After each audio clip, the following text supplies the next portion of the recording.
Welcome back to the Cream City Club podcast. I am Spencer Michaelis, and I'm here again for what is kind of a pseudo emergency podcast with Gunnar Ameling. So, Gunnar, how are you doing tonight? I am doing ecstatic. We told you so. No, I'm just kidding. But yeah, maybe we thought we might get some trade news or something, but this was also a little bit surprising, but we'll get into all that. So I'm doing pretty good. How you doing, Spencer? Yeah, I'm doing well. I'm doing pretty well.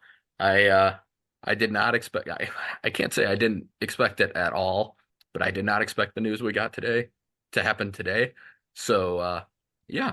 But first, before we start talking about any of that, if you're listening and you haven't yet subscribed, please take a moment to do so on whatever platform you are on and to give us a 5-star rating. Follow us on Twitter at the Cream City Pod to stay up to date on these episode releases. Also on Twitter, we are currently doing a giveaway of some autographed Brewer cards, so check that out and just be sure to follow the instructions on the tweet in order to get yourself entered. But today's topic is going to be the Bucks, and more specifically, uh, the current lack of a real head coach because they made a move today, firing Adrian Griffin. So, Gunnar, why don't we just start off with initial reactions? What was your first reaction when you saw the numerous tweets start popping through from every source in the world? Yeah, like I said, when I just got all those notifications, I maybe thought it was a trade at first. Obviously I've infamously already called a trade maybe this month with now I'm gonna probably lean back a little bit on now that we might have a lot of change coming up here pretty soon. But yeah, I mean obviously I was surprised and I definitely wanted to go on a little bit of a rant and say I told you so to some people, but I'll be nice for this one. But no, I mean, like I said, I was shocked, but not really surprised, and we'll get into some of those reasons why that is. But um, initial reaction really was Horst. I mean, that was kind of what my mind went to right away. Is this like it takes, and a lot of guts to make a trade or a move like this, and then I thought of like the Cavs firing like David Blatt, and then they still went to the finals. Like it can be done and it can happen, but you just didn't think it was actually going to be possible this could actually happen. But I'm happy it did. I think it really did need to happen, unfortunately, and um, it just takes a lot of guts to do that. So we'll get into horse and all that, but I guess I'm just more proud of him taking a stance like this and um, just kind of I don't know. We got a chance now. So, Spencer, what was your initial reactions? Yeah, my initial reaction was actually I was in a very similar spot to where I was at the time of the Dame trade. So the Quick Trip in Waukesha, that's where I'm gonna go there all the time because I get good news when I'm at that Quick Trip. No, I saw the tweet come through, but I didn't see it come. I've got notifications on for Woj and Shams but I was on Twitter and I saw the tweet at the top of my timeline. And so I thought it was fake for the first like probably 30 seconds until the next one came through from whichever I don't remember which one I saw first. I think it was Woj. And then I saw Shams' tweet and I was like, oh, that actually happened. And then I just started kind of laughing, not in the same way I did for Dame, where I just couldn't stop laughing and I was so happy. Um, I would say on a scale of how I felt when Jason Kidd got fired, which was run around my school apartment and celebrate and say I'm going to the game and I'm going to make fun of him as much as I can at this game, to the Bud firing, where I was more in a like state of that it had to happen. It felt like it had to happen, but I wasn't happy about it. Like I just felt bad for him, and I felt that was a much. I was not very excited about the Bud firing. I completely understood it. I expected it this offseason, but I wasn't super excited about it. I would say this was a lot closer to the Jason Kidd feeling, but that had built up over years. That was a couple years worth of hating the coach. After 43 games, I was pretty tired of Griffin, and my initial reaction was just happy, but also there's got to be like a little slight concern about what is that next step. So we'll get into all of that later, but um, why don't we kind of just take it back to the beginning of the season and figure out where these things went wrong? So first of all, let's take a look quick how Griffin ended up getting hired, why he was hired. Um, that initial job search obviously came down to Kenny Atkinson, Nick Nurse, and Adrian Griffin. I guess from the Bucks perspective, how do you think they ended up at that spot, and how much did Giannis end up playing a role in what ended up being the Mhm. outcome? That's what I was going to say first. I think this was very clearly a Giannis hire. And I'm not really blaming Giannis. I think it's just we were kind of talking before air here and we're kind of breaking it down. Um, it just seemed like a very weird sort of job search. It just seemed like a mix of maybe how do we appease Giannis, but then you also had like Nick Nurse mixed in there and Kenny Atkinson, who's established in his own right. But I mean, like it seemed like now they want to hire the experienced guy, but you had the opportunity to do that in the off season, and you could have had all these candidates and who knows how many more, but a good handful more. I mean, you had Nick Nurse sitting there or whatever. Maybe Giannis didn't like him, as it's been kind of reported, but um, I just think he could have went down that experience road maybe a little bit better. And we also have to remember too, when that signing happened or hiring of Adrian Griffin, we didn't have Damian Lillard yet. Um, did we? Didn't we hire our assistant coaches before, or was that after? Yeah, that was all before the trade. Dame trade was Yeah, late. yeah, okay, yeah, but whatever. But either way, I mean, it was a weird mix of coaches. It was a weird mix of um personnel because we talked about, and well, again, we'll break this down maybe in a different question here coming up, but the roster that Adrian Griffin walked into versus what he ended up with, which I feel like we got better, but again, it didn't really match what he wanted to do and everything like that. So maybe the hire makes more sense with a different roster that we had at that time.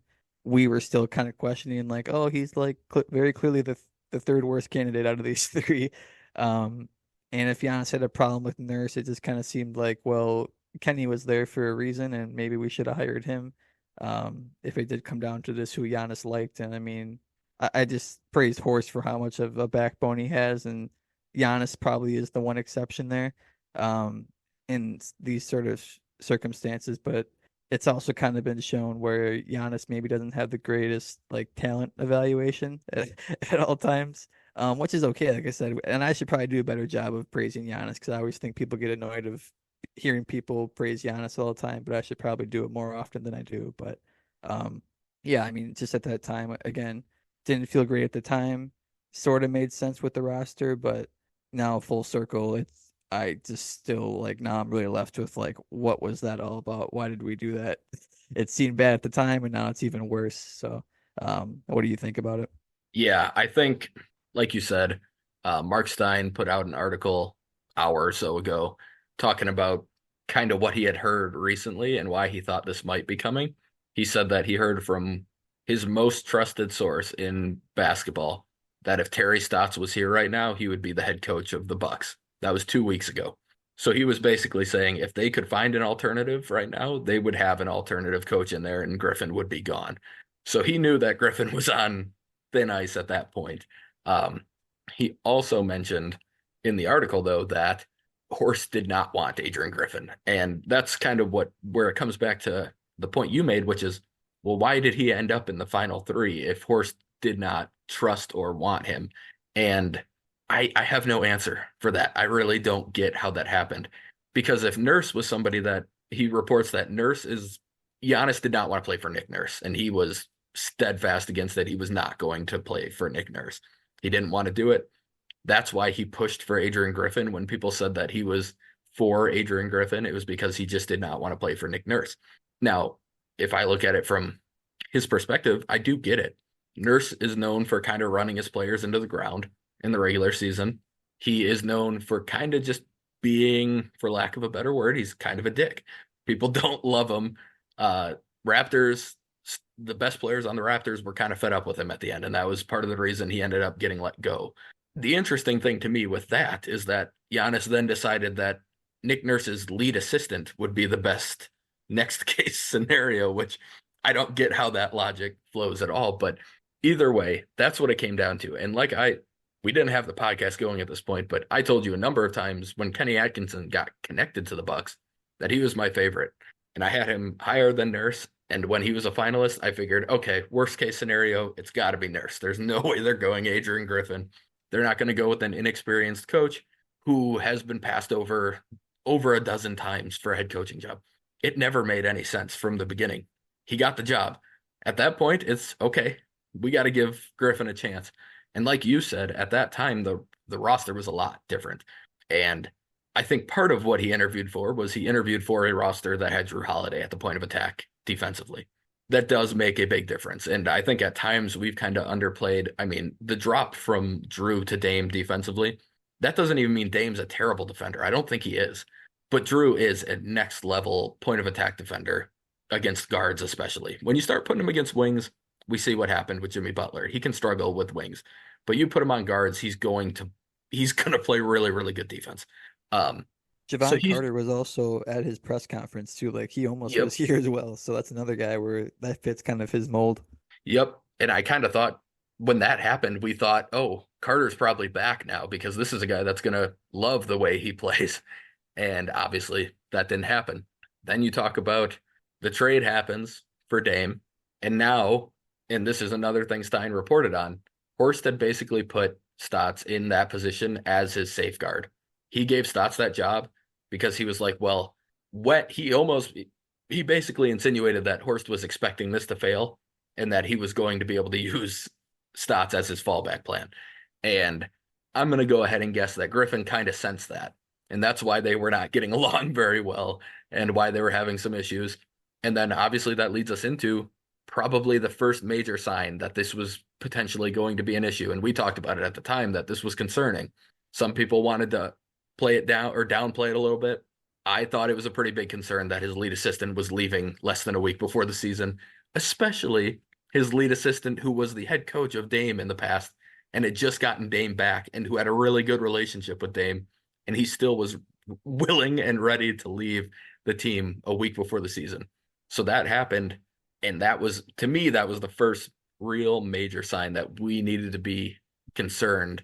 How about we just kind of go through after that happens? Obviously, if you have any thoughts on that, we can talk about that. But after that, maybe we go into what else started showing up as warning signals, things we needed to worry about after the season actually started. Yeah. Well, I mean, first, even with that altercation, just to mention it one last time, it seemed all sorts of weird because even the altercation itself didn't seem that crazy. I feel like that could just happen like any NBA practice, like a coach maybe overspeaks. I mean, we were both coaches, you're a coach right now. Yep. Sometimes you get in those situations where maybe you overstep a little bit or Yeah. um you're maybe a little bit out of line and you're talking too much and you're doing something else that you shouldn't be doing with a group of players, whatever. But it just seemed like that happens a lot in coaching.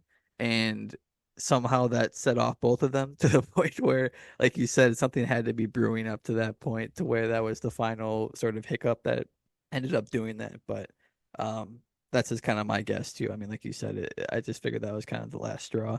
Um, and then to the Dame point, even with that, like you said, I mean, I would imagine if Dame did have a good relationship with Terry, if you just are the reason that my friend of a coach just got fired, I don't know if I'm going to respect you no matter what happens the rest of the season, unless it's like amazing with flying colors. Maybe you can win my respect back, but maybe that was a reason too. Maybe that's why Dame necessarily didn't like him. Um, is I think that's reported. I don't know. Maybe I'm making that up. It seems that way. I mean, we'll get into that part of it as well, but um, yeah. I mean, the first signs we were on this pretty soon with how bad Adrian Griffin is, and even us in the podcast, we were trying to hold it back a little bit and give us some hope. But like, I honestly, I have been so depressed watching him. You mentioned Jason Kidd. It just reminded me so much of that, where you just have no hope. It just seems like everything this guy does is just makes no literal sense what he's doing on the court, with the group of guys that he has. And then obviously, I mean, people with half a brain can see that our defense sucks right now. And I've seen a lot of people sort of point to like the personnel a lot. That's definitely a factor in this as far as personnel going as like the players, but and it's for sure a factor, like I said. But I I just really believe like we mentioned like Mike Budenholzer, is he the guy for this job? No, he's probably not still, but like some of those rosters weren't necessarily like screaming like this is an all defensive team. And yet Mike Budenholzer can make that team a top 10 defense at its worst. When I think Brook was hurt, we got to a top 10 defense. We didn't Yep. have Brook for most of that season. How are we a top 10 defense? I thought Brook's the answer to everything, which he is. But like we were still floating pretty easily. So I just didn't think it took rocket science to make this at least floatable on defense until we got some extra help. Um, and I mean, even offense. I think it's obviously on paper looked pretty good and it's felt okay. I just also think at times it's felt pretty clunky and there's the two heads of the snake at that too. I think you look at like Giannis and Dame, obviously everyone points to them. Dame's had his struggles. It just felt like why is this not working like seamlessly between the two of them still? It's literally at this point, let's imagine that he's still the coach right now. We're a half over half of a year in and we literally like don't really necessarily have a great answer for both of them to work together. They can make it work because they're literally superstars and they're going to get theirs. Dame's quote unquote struggling right now, and he's just a little bit off his normal numbers, so it's not like anything crazy. But I think this actually was an article. I can't remember who had it, but I think The Athletic might have just released it or something. But they're saying that Dame was kind of growing tired of just feeling kind of weird in this offense. Like he didn't really couldn't get his flow going, which again, people with half a brain could see that as well. It's not anything crazy. Like he's not really even crapping on Adrian Griffin there, but it's just like why? How is that possible with Damian Lillard and Giannis, where it's like we're half of a year in and Damian can't get his rhythm going at all? It's just really weird, and I just really can't explain it. And then the record's the record too, and that's why I kind of brought up David Blatt. Like he had a good record, I'm pretty sure too that year. He might have been the one seed actually. He might even had a better record than what we have Yeah. right now.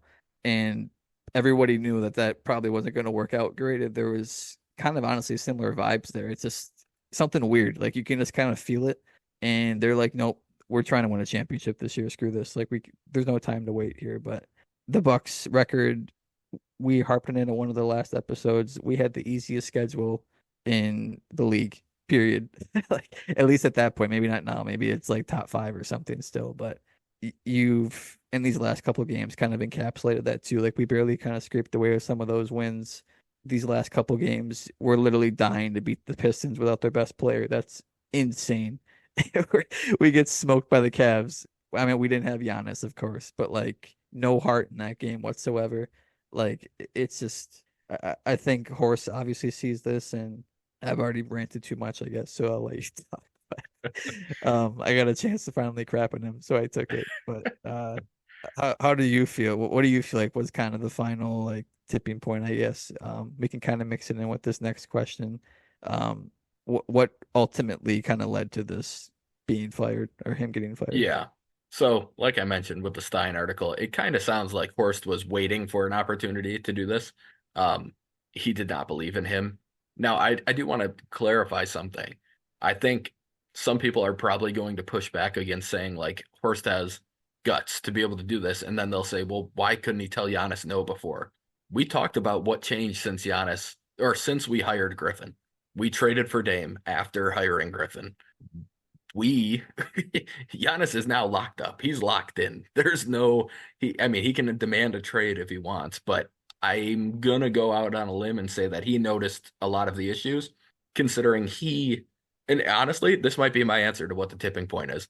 When a couple of weeks ago, when Giannis said, we don't have a plan, basically, he essentially said, we don't have a defensive plan. And like this guy was hired as our defensive guru. That's what he was supposed to be. He was supposed to be this guy who was going to come in and be able to give us a better defense in the playoffs where we could change things up and do different things. And none of that ever came to fruition. And I just, from the beginning, you hire a guy with, it was his 14th head coaching interview. Like nobody had hired him after talking to him. Like that's insane. Nobody does that. And I remember it being reported at the time, like nobody gets that many interviews without getting hired and then eventually gets hired. It doesn't happen. And there's good reason for that. I think you've seen the last couple of months.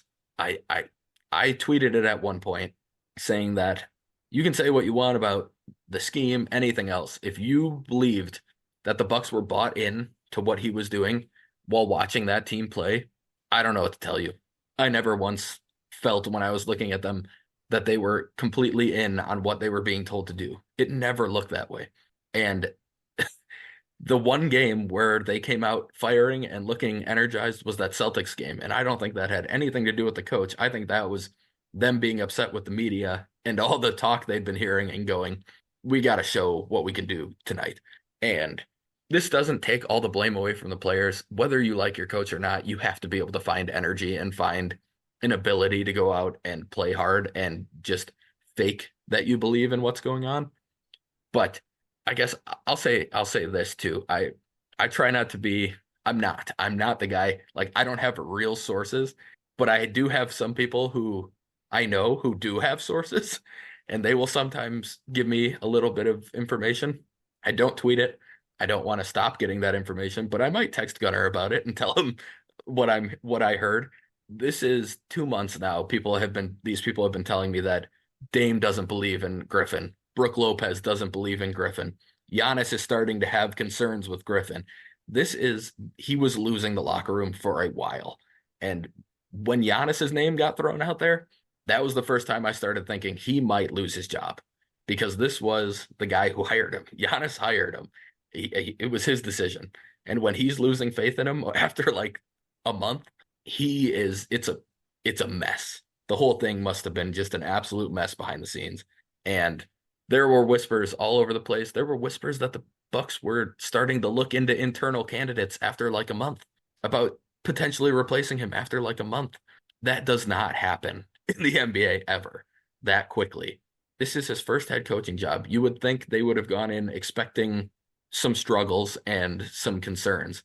The fact that they were this quick and that they were this worried about it that early means it was at a level that just doesn't happen. And I feel bad for Griffin. I think he got, in a way, he didn't deserve the job, and then he ended up getting a job that he wasn't equipped to handle. And that's not necessarily his fault that he got a job that he wasn't equipped to handle, but it was so clear from the beginning, and it's just gotten worse and worse that he wasn't making meaningful adjustments. He made a lot of adjustments. They never made much sense. They were just throwing stuff at a wall and hoping they stick. I don't know. Like I said, I think the ultimate tipping point after all of that rambling I just did was really when Giannis decided to come public and say, we don't have any sort of defensive plan in place. Like, how do you come back from that? At Mhm. that point, we were almost 40 games into the season, and he was saying we don't have any identity publicly. That's he was at that point the writing should have been on the wall for everybody, and turns out it pretty much was. So, um, if you have anything else on Griffin, Yeah, I mean, we can mention it now, I guess, because we got a little bit more information from Chris Haynes. He just released an article pretty much as we started recording this. yeah, Um, and kind of this could kind of lead into more of why the final call was ultimately made. And he kind of mentioned how the vibes the last couple weeks, pretty much exactly what you're saying, where the GM and assistant GM Horst they were kind of around shoot around and watching practices and kind of getting a vibe with the team. That's not super unorthodox, I guess you could say, in the NBA, but there was more of a reason why they were doing this versus just like, oh, we're checking in. We're 30 and 13. How you guys doing? He was probably getting tidbits from players and stuff like that. And I think that combination of look, now we got two superstars to worry about, and I worry about in a good way. Like I'm not worried about Damian like in a bad way at all. It's just we talked about like Giannis's voice and how he just hired a coach, but now it's like we got another voice in here that we actually care about with Damian Lillard, and we care about Chris's opinion too. But um, and Thanasis. it's yeah, of course, and well, that could be another rumor as well. Maybe he was treating Thanasis a little bit too badly in one of these practices.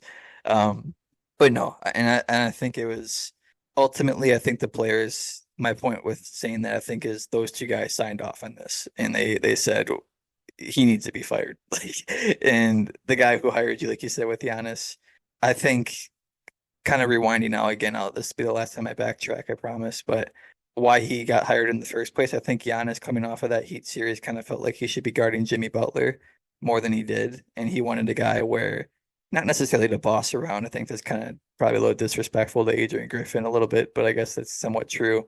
I think Giannis might have felt like, well, I can tell this guy like I can do sort of what I want on the court. Like if I want to guard Jimmy Butler, guess what? I'm guarding Jimmy Butler. And we saw that earlier in the season as well, where he was doing that sort of stuff, but also when he was getting subbed out of games, Giannis would not sit on the bench. He would walk right up to the scorer's table and be like, "I'm not leaving the game." So, like you just don't see that ever. And even with Mike Budenholzer, I've seen Mike Budenholzer scream at Giannis, and then he loves him like a dad, pretty much. Like it just doesn't really happen like the way that it happened. But um, yeah, I mean, I just think the final thing was, and I mentioned Horst too. One of the players signed off on this, and then the on-court problems, as I mentioned with Horst, like people can argue for Griffin all they want, That's fine. He's probably a nice guy. Like I love it. That's awesome. Has nothing to do with what's going on with the court. Like I told you guys, like Horst knows that we suck at defense. He knows why we suck at defense. He's a lot smarter than both of us. He's a lot smarter than everybody else on Twitter. Like he knows, like he's 10 steps ahead of everybody else. So that's kind of why I figured a trade would happen, but I'm happy that a firing happened, to be honest, which sucks, but I am excited that happened. So Yeah, I'm with you on all of that. So we'll stop bashing him. We'll probably do it actually throughout this still, but we will stop with the purposely manufactured bashing of him, and it'll come up naturally throughout the rest of this podcast. But in the next coach, whether that's the guy that we hire potentially in the next week or so, did you ask me that question already? I feel like I just rambled and I should have I answered that didn't. question. I didn't. Oh, okay, No, good. no, you're good. But I guess what attributes are you looking for in the next head coach? hmm Well, I think what we lack is what I'm trying to think of, and I just got a couple here, so I'll make this one quick. Um, I think one, we mentioned it, identity. So that's on offense and defense. Like, what are we known for? Like, what is on offense? Like, what's our go-to stuff that we just know is our bread and butter? On defense, what can we go to and say this is going to work, and we can just constantly go to it. So that's the first one, and the second one to me is culture. We talked about the vibes with like the team in general, like why Horse felt the need to like be around and shoot around and got bad vibes from that maybe. Like when Mike Budenholzer was here, he was a culture guy. Like you know what you're getting when you step into the arena with Mike Budenholzer. I just listened to a podcast with Jeff Teague, his podcast. He's got a funny one, but he always kind of mentions Mike Budenholzer from time to time, and he's like a guy that he like really respects. Um, and he was kind of joking how like Mike would always like get the guys together and they'd go to like a museum or something, and like he's always like teaching, like I don't know, me rambling, but the point is like he has a way to go about things, and like it's really like a family environment and people like love and respect him, which we'll get into some of these candidates. That's probably something that I'm looking for. Do they have it or not? We'll see, but I think that one's probably the highest for me out of anything. I mean, the players had to buy in at the end of the day, so. What are a couple that you got? Yeah, no, honestly, you kind of touched on the ones I was going to bring. I think you have to have a set plan. That doesn't mean you're not adjustable, but you need to have an actual base plan that works. You can't just have your base plan, it doesn't work, and then you adjust off of that. That doesn't make sense.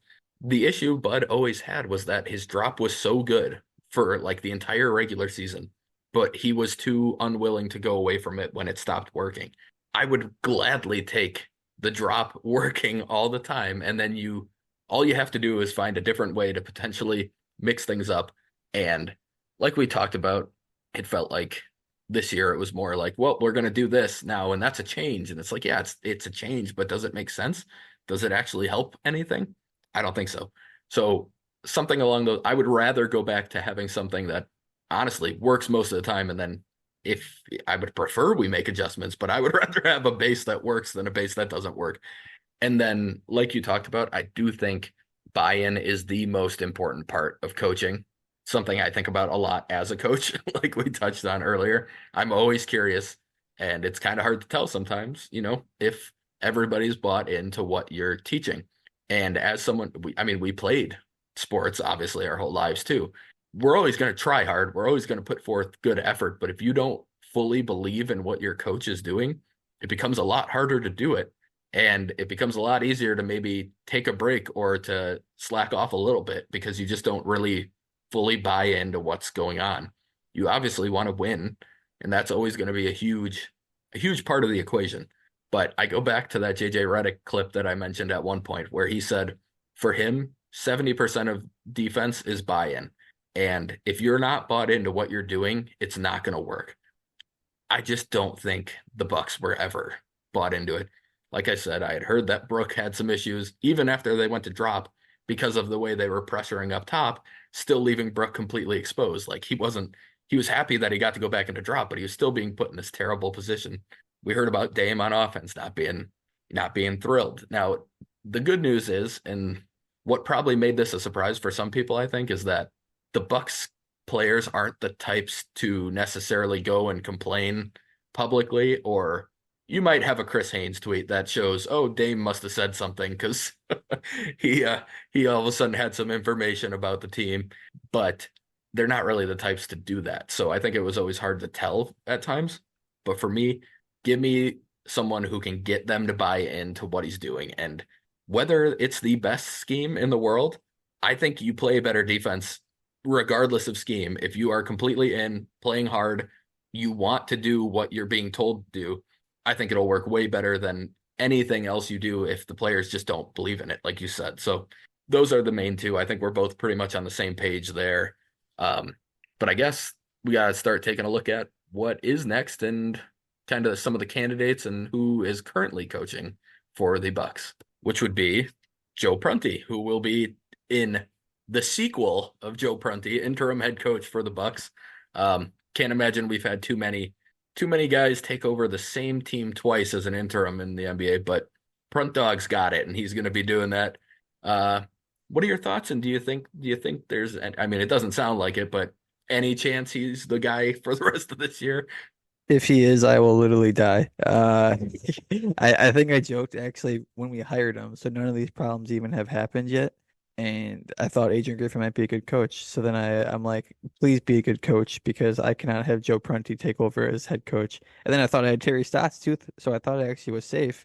And no, they both they both are not my coaches anymore. So now I have Joe Prunty. But like you said, I don't think it's gonna last very long, and we've gotten some reports that the Bucks are looking, I think even from the Bucks account themselves, so it's not even like you need a reporter to find this out, that they're trying to find a coach pretty fast here. So I just cannot have Joe Prunty be my coach for the season. I can't do it again. It was a nightmare. Um, but yeah, so I mean, the biggest name that's so far been tied to the Bucks, kind of everywhere. People already are probably assuming that we're hiring him at this point, but still a lot of things have to happen. That would be Doc Rivers. Kind of seems like our leading candidate at this point. I think a couple hours ago, Woj had a tweet here that said Doc Rivers obviously is a top target, but they have yet to reach. They haven't even talked yet at that point. So that was a couple hours ago. So I assume there's interest on both sides. I guess I could sort of break down Doc from my perspective here quick. I think one, he's an upgrade. So let's just say that to start out with. Um, do I love Doc Rivers? No. Unfortunately, right now the problem is, like I said, I think earlier in the podcast, the Bucks are trying to get experienced head coaches, which this is probably a bad time to do it. I don't think they recommend doing this at the 41 game mark or whatever this is, 43 game mark, because they're probably all gone if they're good. Um, but yeah, I mean, I think Doc kind of in that Mike Budenholzer realm. I think he could kind of set the culture a little bit back to what we expect. Identity, I think, and funny enough, I should just probably mention that a couple weeks ago I listened to like a Bill Simmons podcast randomly, and Doc Rivers was on it, and I saw they mentioned the Bucks, so then they were talking about the Bucks. Like you said, I don't think he said anything crazy in that, but he also didn't say anything necessarily bad. Um, Bad mean like that I don't agree with what he's saying about the Bucks. And kind of in that, what he was saying was kind of identified all the classic Bucks problems there with the defense, and uh, he even kind of mentioned the offense, how it looks a little bit clunky, and he said kind of the first thing that he would do hypothetically would be kind of getting that offense back on track, because he thinks that if you kind of buy in those guys on offense, like guys like Damian Lillard, he might get more out of them on defense, which I think there's some truth to that. I think you obviously have to have some defensive identity, that what we're talking about. You can't just have good offense and expect it to work on defense. But I think just the psychological part of what he's talking about, I think does make a lot of sense there. Um, and I think he had a funny quote too.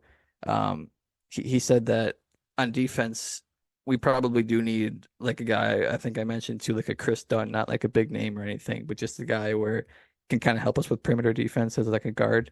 But he had a funny quote, and he was saying how, look, if you're a bad defender and I put you on a good offensive player, I'm just a bad coach. And I immediately thought of how we have Malik Beasley on the best defender, and how we were bragging about how we're going to have Malik Beasley guard the best guy every night, which hasn't really worked out that way necessarily, but sometimes we don't really have a choice. And I just thought that was funny because he was kind of taking a shot there at Adrian Griffin. But um, I guess sort of just to wrap it up, I don't necessarily love the pick. Like I said, it's kind of slim pickings at this point, but just specifically in Doc, I think it's an upgrade, and I do think that culture could kind of get reset, and he's kind of a player's coach too. So I think the guys, I don't necessarily think they're handpicking Doc Rivers again, but I wouldn't be shocked if out of the options that they do have, he's kind of a guy who's known for like liking the players and the players like him. So I mean, I wouldn't be shocked if like Damian Lillard kind of like said, I would like Doc Rivers." So what do you think about it, Spencer? I think you might have a little bit harsher of a take than I do, but how do you like Doc Rivers? Yeah, I think everything you said is fair. I think Doc Rivers is a bad coach. But I also agree with you that he is an upgrade, and that is saying a lot, unfortunately. I I will say this: Doc Rivers is I would say, a huge upgrade over the course of the regular season. He has gotten it taken into him in the playoffs so many times. It's unbelievable. How many times has he blown a 3-1 lead as the coach? How many times has he just been straight up out coached in the playoffs? I'm not going to be happy if they hire him. I'm going to be slightly more confident than I was with Griffin, but I'm not going to be happy if they hire Doc Rivers, not even a little. I think it's going to be another huge mistake in terms of hiring. I think it's going to happen though. So I'm starting to get myself to try and come to terms with it. I am Here's my hopeful what I'm hoping happens versus what I think is going to happen is a lot different. The Athletics said that the Bucks have started discussions with Rivers to become the new head coach. If the team is unable to secure a deal with Rivers, the runner-up and the most likely secondary option is Kenny Atkinson, which again, I think I said it earlier, is who I wanted us to hire from the beginning with the entire search. So I'm hoping the scenario that I am playing out in my head and hoping happens is that Doc Rivers wants like a 3 or 4 year deal to get locked up. My guess is that the Bucks kind of want Doc to come in and be that vet coach who kind of cleans things up. My guess is that they don't want him to be the coach of the future necessarily. I think they would like to go through another coaching search and this time probably tell Giannis, hey, this is why we're not involving you this time because it did not work out. That's my guess. If they are not willing to give Rivers what he wants, which again, I think is going to be a decently long contract, is what he's going to want, which why wouldn't you? Why wouldn't you want to lock in guaranteed money? That way, if he does end up getting let go by the Bucks too, they got to pay him out. I'm hoping they can't come to terms and that Atkinson comes in. And I wonder if they might be more willing to go that longer distance with him because they did view him as a guy that they were willing to go that long for before because he made the finalists. Um, that's my hope. That's my best case scenario right now. We've heard some other names too. We'll talk about those in a second, but by far of the names that have come out so far, it is Kenny Atkinson for me, and it's not even remotely close. I do want to say quickly, the Warriors are in a weird spot here, and it sucks for them. They just had an assistant coach pass away like a week ago. I think normally teams are really open to letting assistants go take that head coaching job. Like they want their guys to go there. They want to be seen as a team that gets assistants a head coaching job so that they get good assistants in the future. I do wonder how this will play out. They're already short an assistant and they're already kind of trying to figure things out. It's kind of a state of a lot of it's turmoil. It's a lot of stuff going on around them. I do wonder if it's going to be as easy to get him to come to the Bucks or if he might be like in a scenario where he's like, I can't leave these guys right now. That's such a rough spot to be in. Um, so I do wonder if that would play a role. But yeah, my clear and not even close preference right now is Kenny Atkinson over any other name we've heard. And yeah, I'm hoping that the Rivers thing just does not end up working out, and that's what we end up with. But do you have any Atkinson thoughts or anything you want to add to that? Yeah, I mean, I think he would be my first pick as well. And obviously, like I said, he was of the candidates I probably wanted Nurse at the time. But once you factor in Giannis, I mean, he didn't say anything bad about Kenny, so I'm clearly taking Kenny at that point. But Kenny, obviously, a part of a good organization with the Warriors. I first kind of questioned. Obviously, we tried to get him, and he was probably second. Um, well, he was second at that point, I guess. But now that the Warriors are kind of sputtering out of place, I wonder if they're kind of more lenient or not, as kind of like what you said, but in a sort of different way. Like if Steve Kerr leaves or something, we kind of want Kenny Atkinson to be our coach now. Um, that could be an aspect too. And like you said, I don't think they'd necessarily hold him back. I mean, if Steve's your guy right now, you can't really be like, you're going to get the job next year, by the way. Um, but um, the other thing too, I think, is him being in second place. Is that kind of weird too, knowing that you lost out in the job, you didn't pick me the first time. Oh, now you're coming back around 40 games later and saying that you want me. I thought you didn't want me before. Yeah. Um, I don't know if he's that proud to be like, I don't want the job now. And it's a big opportunity from assistant to leading a team that could win the NBA title. I think that's a little bit different, but um, yeah, no, I think I would definitely take him over Doc. I think everything you said too about like the contract situation, I think that's pretty real because I mean Doc right now has got like an ESPN gig. He's probably living kind of the good retired life. Um, what what would kind of make him come out? I mean, like I said, another great opportunity to be with the Bucks and win a title, but at the same time, like I'm living the life right now. You're gonna have to pay me up to get me out of my chair here and take my mic away from me. So yeah, with some money. So um yeah, I mean, we could talk about, like I mentioned, this Chris Haynes article about some other candidates that it didn't get better, guys, than the new names, but it got a lot worse than it got okay here. So Chris mentioned a couple guys that were quote unquote targeting a little bit. I'm not sure what verbiage he used, but guys that maybe we've circled and might talk to a little bit here is first one is Jeff Van Gundy. Um, just nails on the chalkboard with that one. And then Nate McMillan, who was I think he was last coaching with obviously the Hawks when Yep. he got that head coaching job, and then of course we were very familiar with him with the Eastern Conference Finals. Um, I'll kind of just start first, and I'll toss it to you. I imagine I kind of mentioned to you when we were talking about the article a little bit off air. I wonder if there's like a Jeff Van Gundy, like he's obviously the experienced head coach we're looking for, but I wonder if there's like a Dame USA team tie-in somewhere where some of the guys are familiar with him. That's why he might just get a name thrown into the hat. Um, I'm not even sure the last time he actually coached an NBA team is. It's probably quite a while ago. But obviously, like I said, he's been coaching the USA team and stuff like that. So, um, probably another like players coach. I think guys would maybe like him a little bit, but maybe not as well. I remember him like in the 90s and stuff. Like he seemed kind of like a hothead. So I wonder if things have changed. But I would not be okay with that signing if I'm being honest. Um, Nate McMillan, I mean, we saw him with that Hawks team that we played. They kind of turned their entire season around when he became the head coach, at least in that initial season. Um, I think they had a really, obviously, another really good offense at that point. Okay defense, I'm pretty sure. So, um, a, an upgrade again, kind of in that same kind of Doc Rivers sort of aspect. I guess I would just kind of question because we don't know kind of the culture aspect to that. I mean, what are you getting out of both of these guys? Really, I'd kind of be scared if I got Jeff Van Gundy if we're getting like a bad culture type of vibe. But Nate, I just don't really know either. So, um, out of these two, I'd probably take Nate, obviously. But Spencer, do you got any hard opinions about either of these guys? So Van Gundy last coached in 2007. That was the last year he was a head coach in the league, which is Good. that's quite some time ago. I believe I Little would have different been game in, then too. yeah, yeah, I was in fourth grade, so that was we're going back quite a ways on that one. Um, I just one, I could not stand listening to Jeff Van Gundy on ESPN. It's I don't even know. It's not even all basketball stuff, but I didn't agree with a lot of the stuff he said basketball wise when I was watching games. So that concerns me when I think of a guy who's going to come in and try and be a head coach for the team I like. Um, that one would be that's by far my lowest on the candidate list so far from the names we have heard.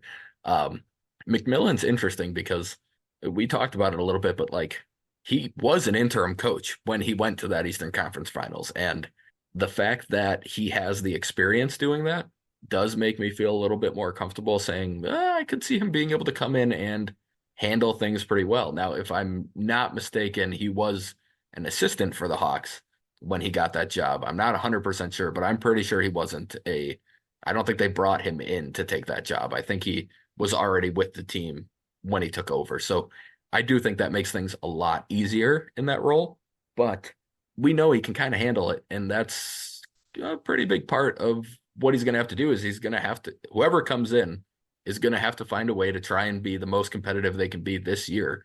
There's no like time to just play things out. And we don't have time for another run up like we were kind of getting out of Griffin, where it's like, yeah, try these things and try. No, the person who comes in needs to be ready to make the adjustments to get the players to buy in, and they need to be able to get things headed in the right direction in the next couple of months before that playoff push. So McMillan having the experience with that, I think would help.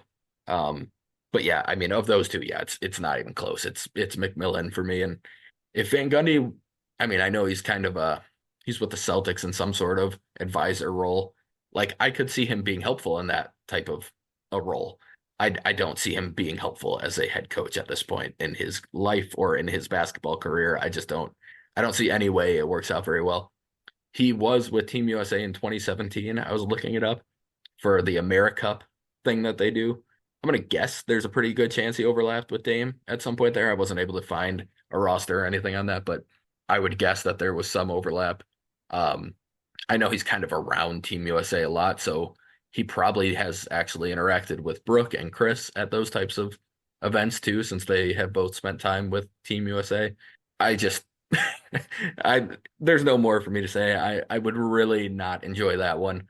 Um, Chris Haynes should just say, I guess, on TV, is there games on? I guess, yeah, it's Tuesday, so there's probably NBA games on tonight on TNT, but I guess he did say that they do plan to reach out to Jeff Van Gundy and Nate McMillan. That was his exact words.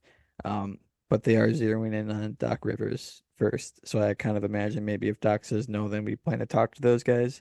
Guys, we just gotta strap in and buckle up. Like I said, it's not going to be these perfect names, unfortunately, now, but I think there's a decent chance Van Gundy would be a downgrade, and I'm not kidding about yeah, it. So that's the one I severely do not want, but yeah, I think, yeah, I mean, we'll see how it plays out.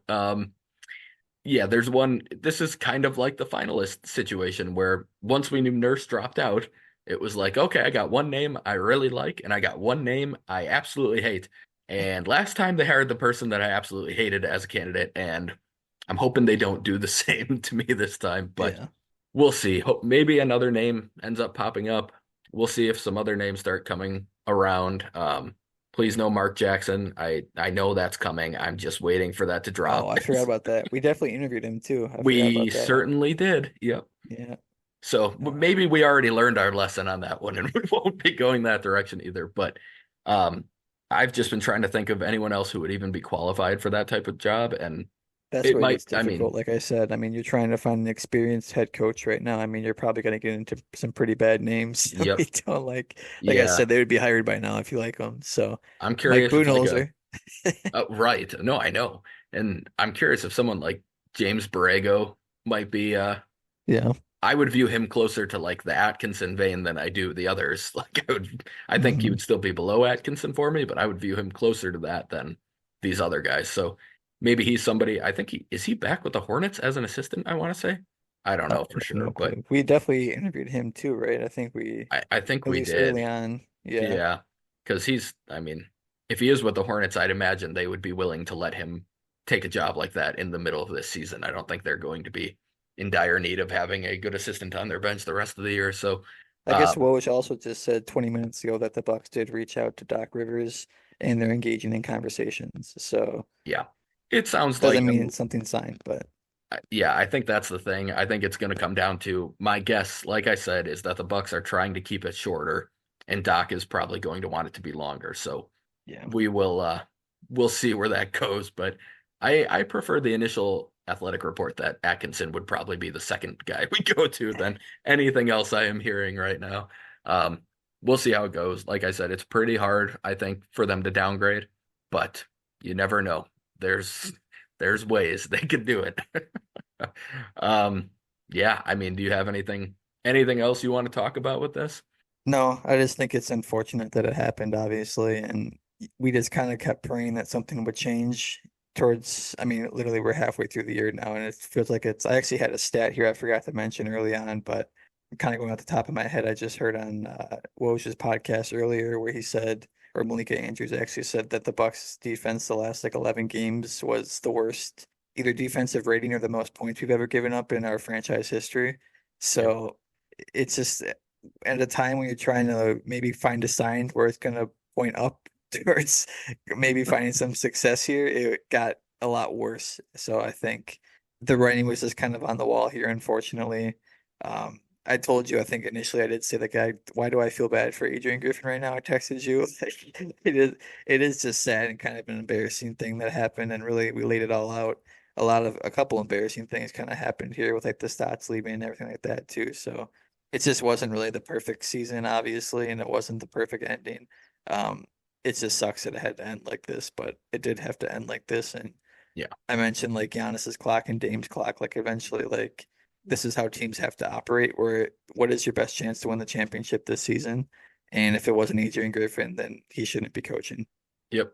Yeah. No, I think that's a good summary. I mean, I agree with you. I think, like I said earlier, he was put in a bad position because he was hired for a job that he was not qualified for. I hope this doesn't end up costing him like the ability to be a lead assistant like he has been for a long time. I hope he's able to get back into the coaching world with someone else, not with the Bucks, but I hope he's not like blackballed because of how poorly this went.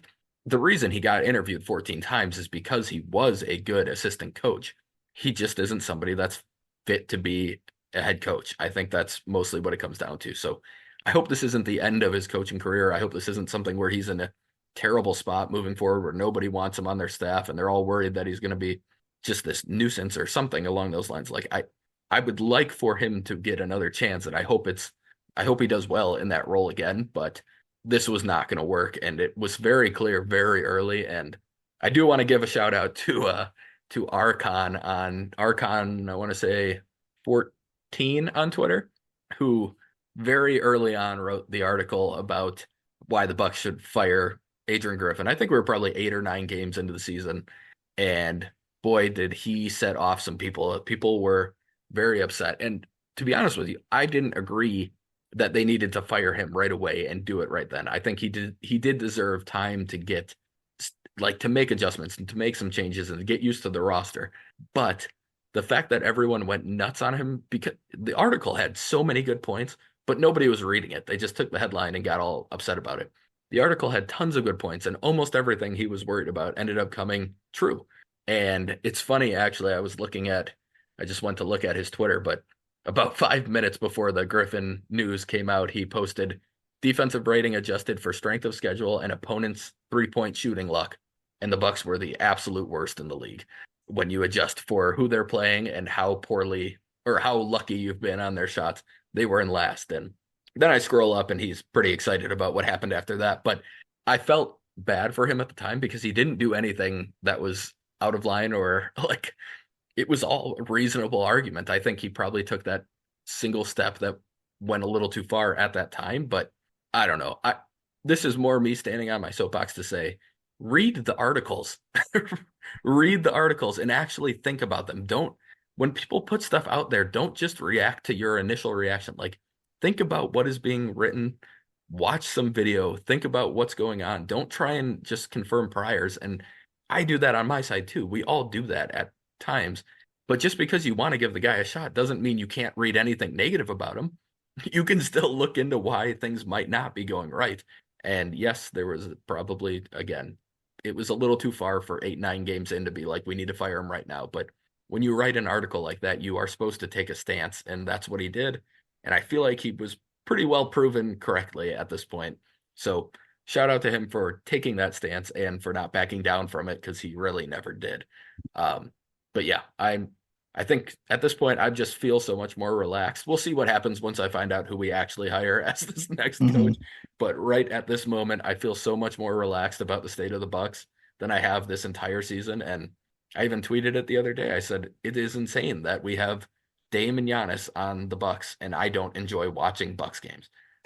Like I haven't been for a while now, and I Hmm. still do because I love them, and like I love the Bucks, and I do love Dame and Giannis, and I love Chris, and I love Brooke, but watching them all together trying to do all this stuff that just made no sense, it made these games very, very hard to watch and not enjoyable. So I'm hoping that will change. My experience will change the rest of the season. Um, but yeah, Gunnar, any other closing thoughts before we give our random Bucks coach? No, I figured we would just go right into that, and we couldn't help ourselves here. We had to end it off on like we always do, but a little bit of a remix this time. We're going random Bucks coach. So I'll start it out. I picked Joe Wolf, the guy I think he was like the early 2010s.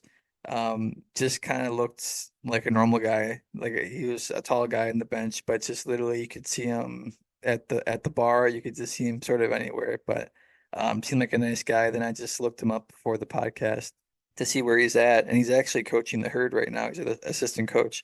So kind of a funny tidbit there. He's still I within think the he's from the area. yeah, I'm pretty sure he is too. He was an NBA player, wasn't he? Yeah, Yeah, I I wonder if might he be actually might have slightly played for the related to Bucks him. too. Well, there it is. I'm Where not did kidding. that come from? Is there a story time to that, or are you literally just making No, that no, up no, right now? no. I think I'm like very loosely like a step version of something, but it's like a step second cousin or something. My Oh, mom's wow. stepdad, I'm pretty sure, is related to him. Well, there you So go. that might be the wrong name. I don't remember. I might Oh, be yeah, thinking yeah, of the he's from wrong person, Wisconsin. but he's from Kohler, Wisconsin. Um, Kohler, Wisconsin, it looks like. I've never heard of that, but shout out to Kohler, Wisconsin. yeah. You know what? That might be wrong. You know what? There was some. I am related to somebody who played for the Bucks from Wisconsin, but I don't know that this is him. Regardless, He's a white yes. guy with a beard. It was close enough. It was like a 10% chance. God, yeah, yeah. Not my best look, but we'll keep it in here. Um, Always got to admit your mistakes.